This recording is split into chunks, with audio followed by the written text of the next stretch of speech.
On peut se dire que les objectifs de développement durable, c'est un outil qui a été développé dans des instances internationales et qui est peut-être un peu loin des préoccupations quotidiennes. Et en fait, quand on regarde les choses de plus près, on voit que c'est un outil extrêmement utile, extrêmement porteur de sens pour dire où l'on va, pourquoi nous faisons de telles actions.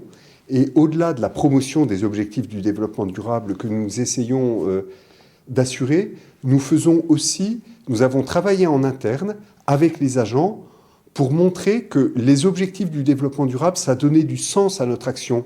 Ça nous donnait un cap. Maintenant, comme beaucoup d'autres organisations, dans notre rapport annuel, nous mettons les différents objectifs du développement durable concernés et c'est vraiment un guide utile pour notre action. L'aménagement du territoire touche de très nombreux aspects et suivant les parties retenues, il y aura des effets très forts pour ce qui concerne par exemple les déplacements, pour ce qui concerne la manière d'habiter.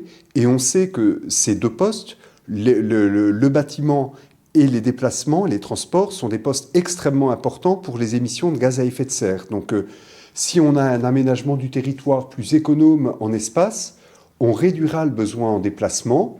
Et il y a aussi tout l'enjeu de lutte contre les îlots de chaleur, par exemple, en milieu urbain, qui est un sujet extrêmement important.